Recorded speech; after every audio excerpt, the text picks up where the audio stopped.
Bienvenue dans l'entretien de l'intelligence économique, l'émission consacrée aux acteurs de la mondialisation.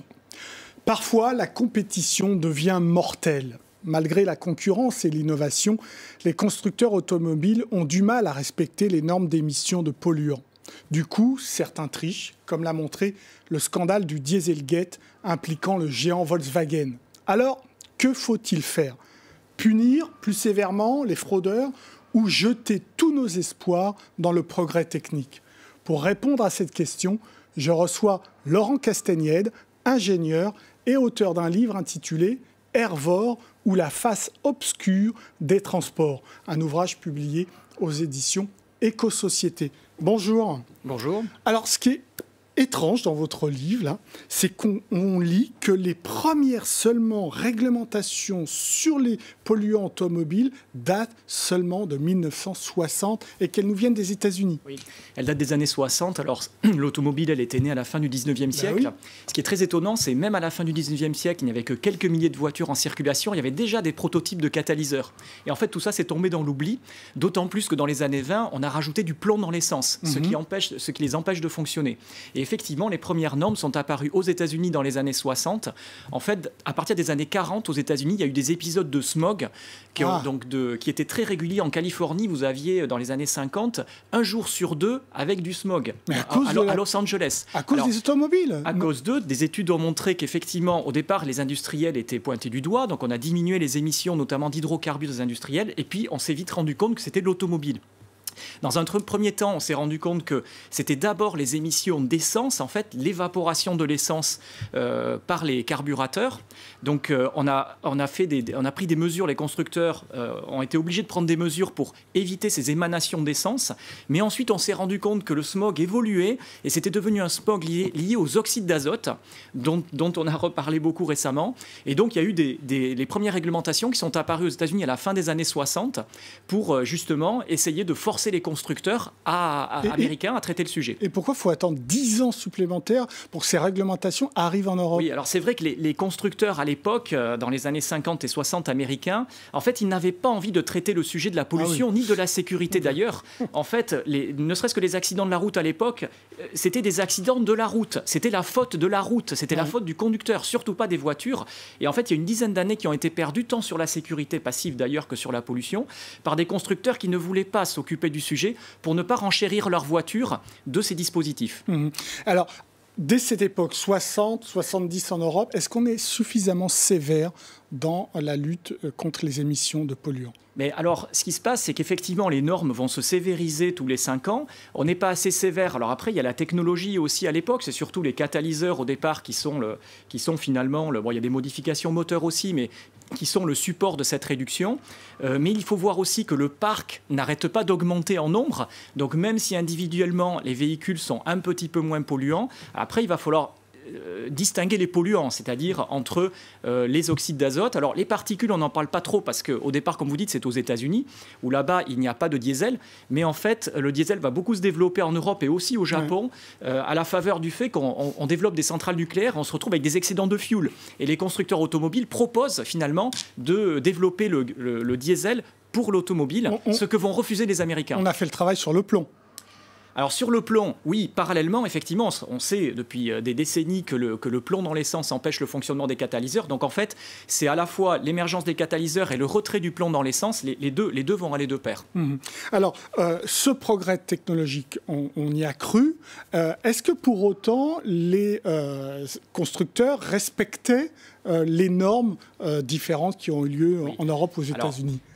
Vous avez parlé du Dieselgate tout à l'heure comme étant effectivement une triche complète. Et puis là, vous parlez de respecter les normes. En fait, on ne va pas du blanc au noir. Il y a toutes les nuances entre les deux. C'est-à-dire finalement, la réglementation elle-même, elle a toujours un train de retard technologique par rapport aux véhicules qui petit à petit ont de l'électronique embarquée qui permet du coup finalement de lire entre les lignes d'une réglementation qui a été conçue 5 ans, 10 ans, 15 ans avant. Donc là, on n'est pas dans la triche, on est dans l'optimisation réglementaire finalement, un petit peu comme l'optimisation fiscale. Mais les les constructeurs, ils se regardent les uns les autres, ils analysent les voitures des concurrents. Des fois, ils se refusent de faire certaines choses que leurs concurrents commencent à faire. Donc, ils se disent, si eux le font, nous aussi, on le fait. Donc, à ce moment-là, on a l'optimisation réglementaire qui gagne du terrain sur la réglementation. La réglementation se sévérise, mais en fait, l'optimisation réglementaire évolue plus vite. Et donc, on se retrouve avec des écarts de plus en plus grands entre la théorie de la pollution et la réalité. Oui, on est passé, d'après un organisme, de 9%, c'est l'écart entre les mesures et les pollutions réelles en 2001, à 42% en 2015. Donc ça n'a pas été dans le bon sens, clairement. Oui, et puis les gens le savent. Par exemple, sur le CO2, là vous parlez de l'ensemble des polluants en moyenne, mais sur le CO2, par exemple, qui est proportionnel à la consommation de carburant, ça fait maintenant au moins 20 ans que les gens se sont rendus compte que les litres au 100 indiqués chez le vendeur ne correspondent pas à la réalité.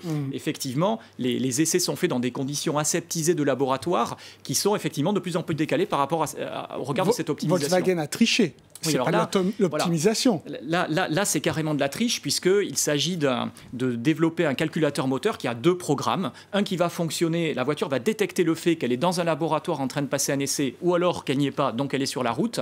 Ce n'est pas très compliqué finalement de distinguer cela, sauf que les constructeurs se l'interdisent, sauf dans des cas de triche, comme celui-là. Mais ce n'est pas le premier du tout.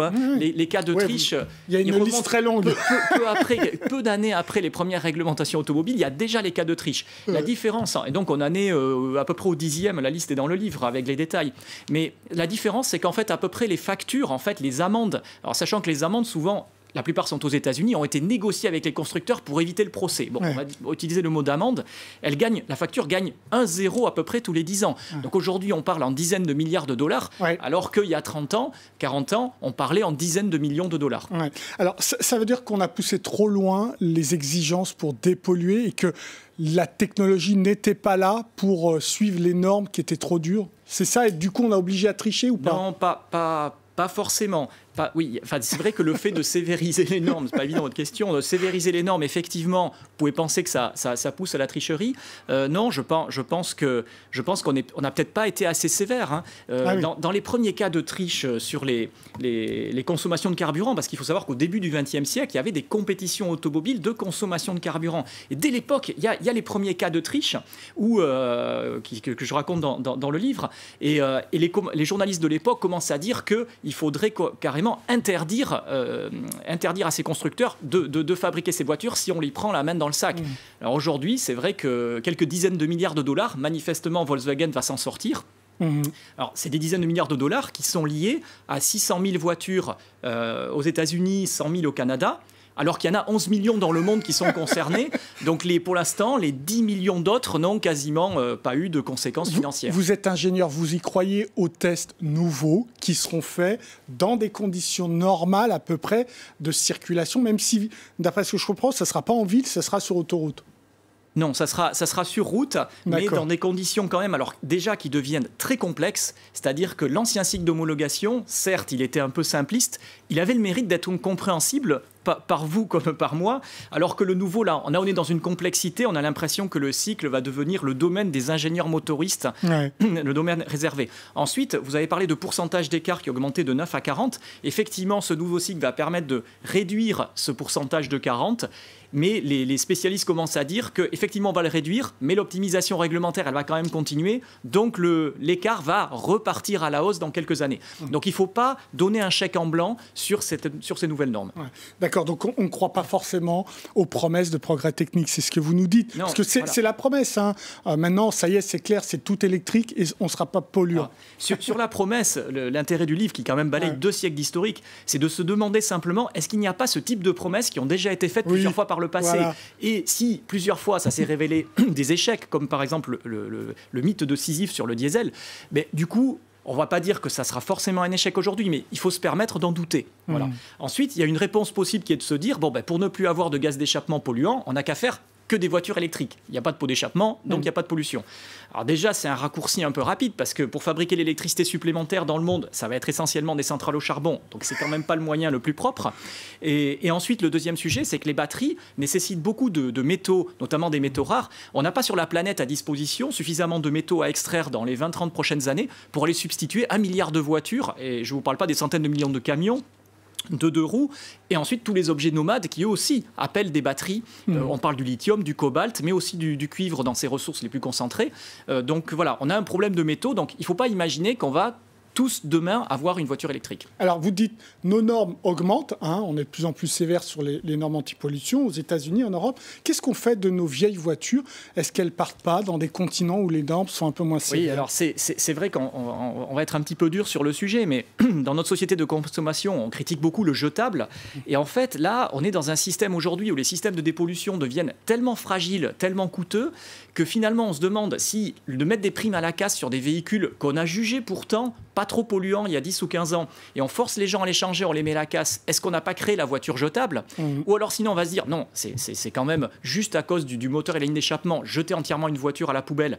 Entre parenthèses, on le fait parce qu'on n'a pas la possibilité réglementaire en Europe d'aller forcer le constructeur à changer le moteur pour un moteur plus moderne. Non, la réglementation ne le permet pas, il faut mettre la voiture à la poubelle ou alors l'exporter. Mais l'ennui en l'exportant, c'est qu'on a des systèmes de pollution un peu vieillots qui risquent d'être démontés. Et là, on va se retrouver avec une voiture vraiment très polluante. Merci beaucoup Laurent Castagnède pour vos réponses. L'entretien de l'intelligence économique est terminé, mais évidemment, vous pouvez retrouver cette émission sur france24.com. Au revoir.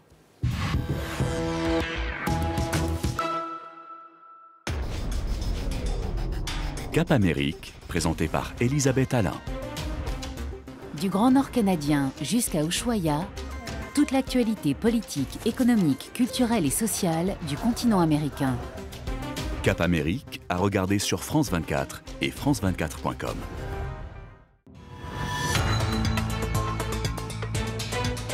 Bonjour à toutes et à tous et merci de nous rejoindre sur France 24. France 24 rend accessible ses programmes aux sourds et malentendants. Retrouvez à 10h et 17h, heure de Paris, votre journal en édition sous-titrée. Être prévoyant, c'est vivre plus sereinement. Vous regardez la météo avec PFG Prévoyance. Devis prévoyance en ligne sur pfg.fr.